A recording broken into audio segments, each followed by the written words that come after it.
ನಮಸ್ಕಾರ. ಮನೆ ಗೃಹಿಣಿ ಚಾನಲ್ಗೆ ಪ್ರೀತಿಯ ವೀಕ್ಷಕರಿಗೆಲ್ಲ ಆತ್ಮೀಯವಾದ ಸ್ವಾಗತ. ಇವತ್ತಿನ ದಿವಸ ಒಂದೊಳ್ಳೆ ಬರ್ಫಿ ರೆಸಿಪಿ, ಬಾಯಲ್ಲಿಟ್ಟರೆ ಹಾಗೆ ಕರಗೋಗುತ್ತೆ, ತಿಂತಾ ಇದ್ರೆ ಹಾಗೇನೆ ತಿನ್ನೋಣ ಅನ್ನೋಷ್ಟು ಸಾಫ್ಟ್ ಆಗಿರುವಂತಹ ಸಾಬುದಾಣಿ ಬರ್ಫಿನ ಮಾಡಿ ತೋರಿಸ್ತಾ ಇದ್ದೀನಿ. ಪಾಕ ಕೂಡ ಮಾಡುವಂಥ ಜಂಜಾಟ ಕೂಡ ಬೇಡ, ತುಂಬಾ ಸುಲಭವಾಗಿ ಮಾಡ್ಕೊಳ್ಬಹುದು. ಬೇಕರಿಗಳಲ್ಲಿ ಕೊಂಡು ತರುವಂತಹ ಮಿಲ್ಕ್ ಕೇಕ್ ಅಥವಾ ಕಲಾಕಂದ್ ಅಷ್ಟೇ ಟೇಸ್ಟನ್ನು ಕೊಡುವಂತಹ ಇವತ್ತಿನ ಈ ಬರ್ಫಿ ಹೇಗೆ ಮಾಡೋದು ಅಂತ ವಿಡಿಯೋನ ಸ್ಕಿಪ್ ಮಾಡದೆ ಪೂರ್ತಿಯಾಗಿ ನೋಡಿ ಅಂತ ರಿಕ್ವೆಸ್ಟ್ ಮಾಡ್ತಾ, ಇಲ್ಲಿ ಸ್ಟವ್ನ ಆನ್ ಮಾಡಿ ಒಂದು ಪಾತ್ರೆಗೆ 1 ಬಟ್ಲಾಗುವಷ್ಟು ಸಾಬುದಾಣಿನ ತಗೊಂಡಿದ್ದೀನಿ. ಸಾಬುದಾಣಿನ ಸಬ್ಬಕ್ಕಿ ಅಂತಲೂ ಕೂಡ ಕರೀತಾರೆ. ಇಲ್ಲಿ ಸಬ್ಬಕ್ಕಿನ ಒಂದು ಕಾಟನ್ ಬಟ್ಟೆನಲ್ಲಿ ಚೆನ್ನಾಗಿ ಒರೆಸಿ ತಗೊಂಡಿದ್ದೀನಿ. ಸ್ವಲ್ಪ ಧೂಳಿನ ಪ್ರಮಾಣ ಏನಾದರೂ ಇದ್ರೆ ಅಂತ ಮೀಡಿಯಂ ಫ್ಲೇಮ್ನಲ್ಲಿ ಚೆನ್ನಾಗಿ ಇದನ್ನು 5 ರಿಂದ 7 ನಿಮಿಷಗಳವರೆಗೆ ಹುರಿಬೇಕಾಗುತ್ತೆ. ಪೂರ್ತಿ ಕಲರ್ ಚೇಂಜ್ ಆಗೋವರೆಗೂ ಏನು ಹುರ್ಕೊಳ್ಬೇಕಾಗಿಲ್ಲ. ಒಂದು 5 ರಿಂದ 7 ನಿಮಿಷ ಹುರ್ಕೊಂಡಾದ್ಮೇಲೆ ಸ್ಟವ್ನ ಆಫ್ ಮಾಡಿ ಒಂದು ತಟ್ಟೆಗೆ ಹಾಕಿ ಇದನ್ನು ಸ್ವಲ್ಪ ಆರೋದಕ್ಕೆ ಬಿಟ್ಟಿದ್ದೀನಿ. ಕಂಪ್ಲೀಟಾಗಿ ಇದು ಬಿಸಿ ಕಡಿಮೆ ಆಗಬೇಕು. ಇವಾಗ ನೋಡಿ, ಪೂರ್ತಿಯಾಗಿ ಸಬ್ಬಕ್ಕಿ ಬಿಸಿ ಕಡಿಮೆ ಆಗಿದೆ, ಆರಿದೆ. ಇದನ್ನ ಇವಾಗ ಪೂರ್ತಿ ನೈಸಾಗಿ ಗ್ರೈಂಡ್ ಮಾಡ್ಕೊಳ್ಬೇಕಾಗುತ್ತೆ. ಇಲ್ಲಿ ಮಿಕ್ಸರ್ ಜಾರ್ಗೆ ಈ ಸಬ್ಬಕ್ಕಿನ ಸೇರಿಸಿ ಆದಷ್ಟು ಇದನ್ನು ನೈಸಾಗಿ ಸ್ವಲ್ಪ ಲೈಟಾಗಿ ಪೌಡ್ರ್ ಥರ ಗ್ರೈಂಡ್ ಮಾಡ್ಕೊಳ್ಬೇಕಾಗುತ್ತೆ.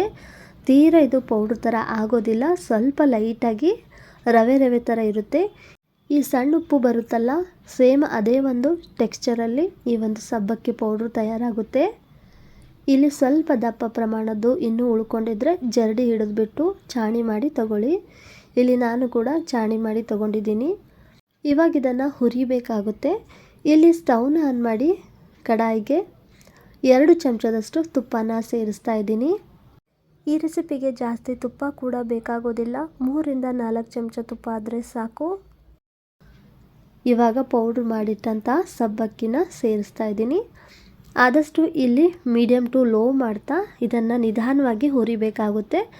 ಜಾಸ್ತಿ ಏನು ಕಲರ್ ಚೇಂಜ್ ಆಗೋವರೆಗೂ ಹುರ್ಕೊಳ್ಬೇಕು ಅಂತೇನಿಲ್ಲ, ಸ್ವಲ್ಪ ಲೈಟಾಗಿ ಕಲರ್ ಚೇಂಜ್ ಆದರೆ ಸಾಕು. ಸಬ್ಬಕ್ಕಿದು ಸ್ವಲ್ಪ ಹಸಿ ವಾಸನೆ ಹೋಗೋವರೆಗೂ ಇದನ್ನು ಹುರಿಬೇಕಾಗುತ್ತೆ. ಇಲ್ಲಿ ಸ್ವಲ್ಪ ತುಪ್ಪ ಕಡಿಮೆ ಆಯಿತು ಅಂತ ಹೇಳಿ ನಾನು ಮತ್ತೆ ಒಂದು ಅರ್ಧ ಚಮಚದಷ್ಟು ತುಪ್ಪನ ಸೇರಿಸ್ತಾ ಇದ್ದೀನಿ. ಕಂಟಿನ್ಯೂಸ್ ಆಗಿ ಇದೇ ಥರ ನಾವು ಕೈ ಬಿಡದೆ ಇದನ್ನು ಹುರಿಬೇಕಾಗುತ್ತೆ. ಒಂದು 5 ರಿಂದ 7 ನಿಮಿಷದವರೆಗೆ ಹುರ್ಕೊಂಡ್ರೆ ಸಾಕು. ಸಬ್ಬಕ್ಕಿ ಅಂದರೆ ಹೆಚ್ಚಾಗಿ ಉಪವಾಸದ ಟೈಮಲ್ಲಿ ಇದನ್ನು ಬಳಸ್ತಾರೆ. ಹಾಗಾಗಿ ಉಪವಾಸ ಇದ್ದಾಗ ಈ ಬರ್ಫಿನೂ ಕೂಡ ಟ್ರೈ ಮಾಡಿ ನೋಡಿ, ತುಂಬಾ ಚೆನ್ನಾಗಿರುತ್ತೆ, ಇಷ್ಟಪಡ್ತೀರಾ. ಅರ್ಧದಷ್ಟು ಈ ಸಬ್ಬಕ್ಕಿ ಪೌಡ್ರ್ ಹುರ್ಕೊಂಡಾದ್ಮೇಲೆ ಸ್ವಲ್ಪ ಸಣ್ಣದಾಗಿ ಕಟ್ ಮಾಡಿದಂಥ ಗೋಡಂಬಿ ಬಾದಾಮಿನ ಸೇರಿಸ್ತಾ ಇದ್ದೀನಿ. ಇಲ್ಲಿ ನಿಮ್ಮಿಷ್ಟದ ಡ್ರೈ ಫ್ರೂಟ್ಸನ್ನು ಕೂಡ ಆ್ಯಡ್ ಮಾಡ್ಕೊಳ್ಬೋದು. ಕೊನೆಯದಾಗಿ 1-2 ನಿಮಿಷ ಇದನ್ನು ಚೆನ್ನಾಗಿ ಹುರ್ಕೊಂಡ್ರೆ ಸೂಪರಾಗಿ ಒಂದು ರೀತಿಯಾದಂಥ ಲೈಟಾಗಿ ಸಬ್ಬಕ್ಕಿ ಪರಿಮಳ ಅನ್ನೋದು ಬರ್ತಾ ಇರುತ್ತೆ. ಹಾಗೆಯೇ ಒಂದು ಸ್ವಲ್ಪ ಲೈಟಾಗಿ ಕಲರ್ ಕೂಡ ಚೇಂಜ್ ಆಗಿರುತ್ತೆ. ನೋಡ್ತಾ ಇದ್ರಲ್ಲ, ಈ ಥರ ನಾನಿಲ್ಲಿ ಸಬ್ಬಕ್ಕಿ ಪೌಡ್ರನ್ನ ಹುರ್ಕೊಂಡಾಗಿದೆ. ಇದನ್ನ ಇವಾಗ ಒಂದು ಪಾತ್ರೆಗೆ ತೆಗೆದಿಟ್ಕೊಳ್ತಾ ಇದ್ದೀನಿ.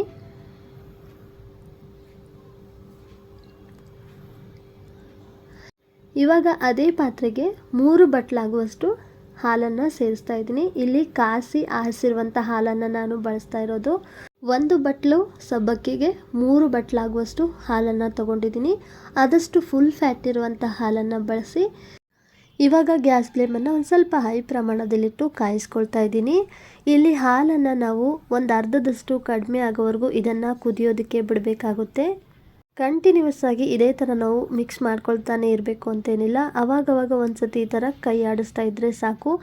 ಇಲ್ಲಿ ಸಬ್ಬಕ್ಕಿ ಒಂದೇ ಬಳಸಬೇಕು ಅಂತೇನಿಲ್ಲ, ನಿಮ್ಮಿಷ್ಟದ ಡ್ರೈ ಫ್ರೂಟ್ಸನ್ನು ಸ್ವಲ್ಪ ರೋಸ್ಟ್ ಮಾಡಿ ಪೌಡ್ರ್ ಮಾಡಿ ಜೊತೆಗೆ ಸೇರಿಸಿ ಬರ್ಫಿನ ರೆಡಿ ಮಾಡ್ಕೊಳ್ಬೋದು. ಇನ್ನೂ ಟೇಸ್ಟು ಡಬ್ಬಲ್ ಆಗುತ್ತೆ ಅಂತಲೇ ಹೇಳ್ಬೋದು. ಇಲ್ಲಿ ಹಾಲು ಕಾಯಿಸ್ತಾ ನೋಡ್ತಾ ಇದ್ದೀರಲ್ಲ, ಅರ್ಧದಷ್ಟಕ್ಕಿಂತನೂ ಕೂಡ ಕಡಿಮೆ ಆಗಿದೆ. ಇವಾಗ ಇಲ್ಲಿ 3/4 ಬಟ್ಲಾಗುವಷ್ಟು ಸಕ್ಕರೆನ ಸೇರಿಸ್ತಾ ಇದ್ದೀನಿ. 1 ಬಟ್ಲು ಸಬ್ಬಕ್ಕಿಗೆ 3/4 ಬಟ್ಲು ಸಕ್ಕರೆ ಕರೆಕ್ಟಾಗಿ ಆಗುತ್ತೆ. ಪಾಕ ಮಾಡಬೇಕು ಅನ್ನೋ ಟೆನ್ಷನ್ ಕೂಡ ಇರೋದಿಲ್ಲ. ಈ ಸಕ್ಕರೆ ಅನ್ನೋದು ಹಾಲಿನಲ್ಲಿ ಪೂರ್ತಿಯಾಗಿ ಚೆನ್ನಾಗಿ ಕರಗಬೇಕು.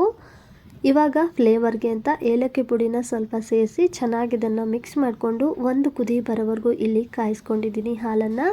ಸಕ್ಕರೆ ಅನ್ನೋದು ಪೂರ್ತಿಯಾಗಿ ಕರಗಿ ಹಾಲಿನ ಟೆಕ್ಸ್ಚರ್ ಕೂಡ ನೋಡಿ ಸ್ವಲ್ಪ ಗಟ್ಟಿಯಾಗಿ ಆಗಿದೆ.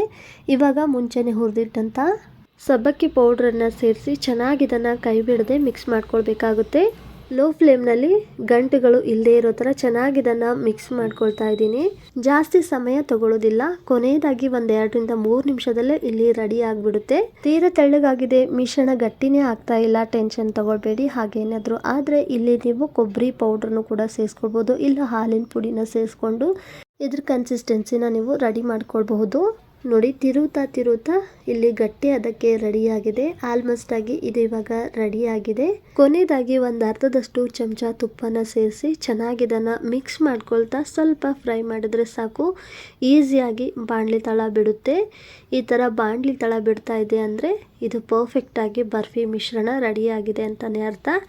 ಇವಾಗ ಸ್ಟವ್ನ ಆಫ್ ಮಾಡಿ ಈ ಮಿಶ್ರಣ ನಾನಿಲ್ಲಿ ಬಟರ್ ಪೇಪರ್ಗೆ ಸೇರಿಸಿ ಚೆನ್ನಾಗಿ ಇದನ್ನು 3-4 ನಿಮಿಷಗಳವರೆಗೆ ಇದೇ ಥರ ಹಿಟ್ಟನ್ನು ನಾದೋ ರೀತಿಯಲ್ಲಿ ಇದನ್ನು ಸ್ಮ್ಯಾಶ್ ಮಾಡ್ಕೊಳ್ತಾ ಸ್ವಲ್ಪ ಸಾಫ್ಟಾಗಿ ಮಾಡ್ತಾ ಇದ್ದೀನಿ. ಈ ಥರ ಬಟರ್ ಪೇಪರ್ನಲ್ಲಿ ಇದನ್ನು ಸ್ಮ್ಯಾಶ್ ಮಾಡೋದ್ರಿಂದ ಕೈಗೆ ಅಂಟುತ್ತೆ ಅನ್ನೋದು ಕೂಡ ಇರೋದಿಲ್ಲ. ಹಾಗಾಗಿ ಮತ್ತು ಈಸಿಯಾಗಿ ನಾವು ಇದನ್ನು ಹಿಟ್ಟಿನ ರೀತಿಯಲ್ಲಿ ಸಾಫ್ಟಾಗಿ ನಾದ್ಕೊಳ್ಬೋದು. ಮತ್ತು ಬಿಸಿ ಕೂಡ ಅಷ್ಟಾಗಿ ಕೈಗೆ ತಾಗೋದಿಲ್ಲ. ಹೀಗೆ ಮಾಡೋದ್ರಿಂದ ಸ್ವಲ್ಪ ಎಕ್ಸ್ಟ್ರಾ ಏನಾದರೂ ಗಂಟುಗಳು ಉಳ್ಕೊಂಡಿದ್ರೆ ಅದರಿಂದ ಇದು ಸಾಫ್ಟಾಗಿ ಆಗುತ್ತೆ ಅನ್ನೋದಕ್ಕೆ. ಇವಾಗ ಕೈಗೆ ಒಂದು ಸ್ವಲ್ಪ ತುಪ್ಪನ ಅಪ್ಲೈ ಮಾಡಿ ಚೆನ್ನಾಗಿ ಇದನ್ನು ಒಂದು ಉಳ್ಳೆನ ರೆಡಿ ಮಾಡಿಕೊಂಡು, ಬಿಸಿ ಇವಾಗ ಸ್ವಲ್ಪ ಕಡಿಮೆ ಆಗಿದೆ, ಈ ಥರ ಸ್ವಲ್ಪ ಫ್ಲ್ಯಾಟಾಗಿ ಮಾಡಿ ಇಲ್ಲಿ ಒಂದು ಪ್ಲಾಸ್ಟಿಕ್ ಬಾಕ್ಸನ್ನು ತೊಗೊಂಡಿದ್ದೀನಿ. ಕೆಳಗಡೆ ಬಟರ್ ಪೇಪರ್ನ ಹಾಕಿ ಈ ರೆಡಿ ಮಾಡಿದಂತಹ ಬರ್ಫಿ ಮಿಶ್ರಣನ ಇಲ್ಲಿ ಸೆಟ್ ಮಾಡ್ತಾ ಇದ್ದೀನಿ. ನೋಡಿದ್ರಲ್ಲ ಎಷ್ಟು ಸುಲಭವಾಗಿ ಪಾಕ ಇಲ್ಲದೇ ಈ ಬರ್ಫಿನ ನಾವು ರೆಡಿ ಮಾಡ್ಕೊಳ್ಬೋದು ಅಂತ. ಸ್ವಲ್ಪ ಈ ಥರ ಅಗಲಕ್ಕೆ ಪ್ರೆಸ್ ಮಾಡ್ತಾ ಈ ಥರ ಸ್ಮೂತಾಗಿ ಇದನ್ನು ಸೆಟ್ ಮಾಡಿದ್ದೀನಿ. ಇವಾಗ ಇದನ್ನು ಒಂದು 15-20 ನಿಮಿಷ ಸೆಟ್ ಆಗೋದಕ್ಕೆ ಬಿಡ್ತಾ ಇದ್ದೀನಿ. ನೋಡಿ, ಒಂದು 20 ನಿಮಿಷ ಆದಮೇಲೆ ಈ ಬರ್ಫಿನ ಡಿಮೋಲ್ಡ್ ಮಾಡ್ತಾ ಇದ್ದೀನಿ. ತುಂಬ ಈಸಿಯಾಗಿ ಬಂದ್ಬಿಡುತ್ತೆ. ಈ ರೆಸಿಪಿ ನೋಡ್ತಾ ಇರೋಂಥ ಎಲ್ಲರ ಹತ್ರನೂ ಒಂದು ಚಿಕ್ಕ ರಿಕ್ವೆಸ್ಟು, ವಿಡಿಯೋ ಇಷ್ಟ ಆಗಿದ್ರೆ ಲೈಕ್ ಮಾಡಿ, ಶೇರ್ ಮಾಡಿ, ಚಾನಲ್ನ ಸಬ್ಸ್ಕ್ರೈಬ್ ಮಾಡಿಕೊಂಡು ಸಪೋರ್ಟ್ ಮಾಡಿ. ಎಷ್ಟು ಚೆನ್ನಾಗಿ ಬರ್ಫಿ ಸೆಟ್ ಆಗಿದೆ ಅಂತ. ತುಂಬಾ ಸಾಫ್ಟಾಗಿ ಈ ಬರ್ಫಿ ರೆಡಿ ಆಗುತ್ತೆ. ನಿಮ್ಮಿಷ್ಟದ ಆಕಾರಕ್ಕೆ ಇದನ್ನು ನೀವು ಕಟ್ ಮಾಡ್ಕೊಳ್ಳಿ. ಇಲ್ಲಿ ನಾನು ಸಿಂಪಲ್ಲಾಗಿ ಈ ಥರ ಕಟ್ ಮಾಡ್ಕೊಳ್ತಾ ಇದ್ದೀನಿ. ತಕ್ಷಣಕ್ಕೆ ನೋಡಿದ್ರೆ ಅನಿಸುತ್ತಾ ಹೇಳಿ, ಇಲ್ಲಿ ನಾವು ಸಬ್ಬಕ್ಕಿನ ಬಳಸಿ ಮಾಡಿರುವಂತಹ ಬರ್ಫಿ ಅಂತ. ಈ ಥರ ಕಲರಾಗಿ ನೋಡಿದ್ರೆ ತಕ್ಷಣಕ್ಕೆ ಇದು ಬೇಕರಿಗಳಲ್ಲಿ ಕೊಂಡು ತಂದಂತಹ ಮಿಲ್ಕ್ ಕೇಕು ಅಥವಾ ಮಿಲ್ಕ್ ಬರ್ಫಿನೋ ಇಲ್ಲ ಕಲಾಕಂದ್ ರೀತಿಯಲ್ಲೇ ಇದು ಕಾಣ್ತಾ ಇರುತ್ತೆ. ಕಾಣೋದಕ್ಕೆ ಅಷ್ಟೇ ಅಲ್ಲ, ಟೇಸ್ಟು ಕೂಡ ಹಾಗೇ ಇರುತ್ತೆ ಸ್ನೇಹಿತರೆ. ಯಾಕಂದರೆ ಹಾಲನ್ನು ನಾವು ಸ್ವಲ್ಪ ಗಟ್ಟಿಗೆ ಮಾಡಿಕೊಂಡು ಸಬ್ಬಕ್ಕಿ ಪೌಡ್ರನ್ನು ಸೇರಿಸಿ ಈ ಬರ್ಫಿನ ರೆಡಿ ಮಾಡಿರೋದ್ರಿಂದ ಟೇಸ್ಟ್ ಕೂಡ ಅದೇ ಒಂದು ರುಚಿಯಲ್ಲಿ ರೆಡಿಯಾಗಿರುತ್ತೆ. ಉಪವಾಸದ ಟೈಮಲ್ಲಿ ಈ ಶಿವರಾತ್ರಿಗೆ ಈ ಥರ ಬರ್ಫಿನ ಮಾಡಿಕೊಂಡು ತಿಂದ್ಕೊಳ್ಳಿ. ಸಬ್ಬಕ್ಕಿ ಅಂದರೆ ದೇಹಕ್ಕೆ ತಂಪು ಕೂಡ, ಆರೋಗ್ಯಕ್ಕೂ ಕೂಡ ಒಳ್ಳೆಯದು. ಮಕ್ಕಳಿಗೆ ಈ ಥರ ನೀವು ಸಬ್ಬಕ್ಕಿ ಬರ್ಫಿನ ಮಾಡಿಕೊಡಿ. ಮಕ್ಕಳಿಗಂತೂ ಸಬ್ಬಕ್ಕಿ ಇಷ್ಟ ಆಗೋದಿಲ್ಲ. ಈ ಥರ ಬರ್ಫಿ ಮಾಡಿಕೊಟ್ರೆ ಅವ್ರಿಗೆ ಗೊತ್ತೇ ಆಗೋದಿಲ್ಲ ಇಲ್ಲಿ ನಾವು ಸಬ್ಬಕ್ಕಿನ ಬಳಸಿ ಮಾಡಿದ್ದೀವಿ ಅಂತ. ನೋಡ್ತಾ ಇದ್ದೀರಲ್ಲ ಎಷ್ಟು ಸಾಫ್ಟಾಗಿ ಈ ಬರ್ಫಿ ರೆಡಿ ಆಗಿದೆ ಅಂತ. ಯಾವುದೇ ಬೇಕ್ರಿ ಬರ್ಫಿಗಿಂತನೂ ಕೂಡ ರುಚಿಯಲ್ಲಿ ಕಡಿಮೆ ಇರೋದಿಲ್ಲ. ಈ ಬರ್ಫಿನ 1 ವಾರ ಅಥವಾ 10 ದಿನಗಳವರೆಗೆ ಸ್ಟೋರ್ ಮಾಡಿಡ್ಬೋದು. ಅದಕ್ಕಿಂತ ಜಾಸ್ತಿ ದಿನ ಸ್ಟೋರ್ ಮಾಡಿಡೋದಕ್ಕಾಗೋದಿಲ್ಲ. ಯಾಕಂದರೆ ಹಾಲು ಬಳಸಿ ಈ ಬರ್ಫಿ ರೆಡಿ ಮಾಡಿರೋದ್ರಿಂದ ಜಾಸ್ತಿ ದಿನಗಳವರೆಗೆ ಸ್ಟೋರ್ ಮಾಡಿಡೋದಕ್ಕಾಗೋದಿಲ್ಲ. ಪಾಕ ಇಲ್ಲದೆ ಸುಲಭವಾದಂಥ ವಿಧಾನದಲ್ಲಿ ವಿಭಿನ್ನ ರೀತಿಯಲ್ಲಿ ಸಬ್ಬಕ್ಕಿ ಬರ್ಫಿ ರೆಸಿಪಿ ವಿಡಿಯೋ ನಿಮಗೆಲ್ರಿಗೂ ಹೇಗೆ ಅನ್ನಿಸ್ತು ಅಂತ ಕಮೆಂಟಲ್ಲಿ ತಿಳಿಸಿ. ಹಾಗಿದ್ರೆ ಇವತ್ತಿನ ರೆಸಿಪಿ ವಿಡಿಯೋ ನಿಮಗೆ ಇಷ್ಟ ಆಗಿದ್ರೆ ವಿಡಿಯೋಗೆ ಲೈಕ್ ಮಾಡಿ, ಶೇರ್ ಮಾಡಿ, ಹಾಗೆಯೇ ಮನೆ ಗೃಹಿಣಿ ಚಾನಲ್ನು ಕೂಡ ಸಬ್ಸ್ಕ್ರೈಬ್ ಮಾಡಿಕೊಂಡು ಸಪೋರ್ಟ್ ಮಾಡಿ ಅಂತ ಹೇಳ್ತಾ ಈ ರೆಸಿಪಿ ವಿಡಿಯೋ ನೋಡಿದ ಎಲ್ಲರಿಗೂ ಧನ್ಯವಾದಗಳು.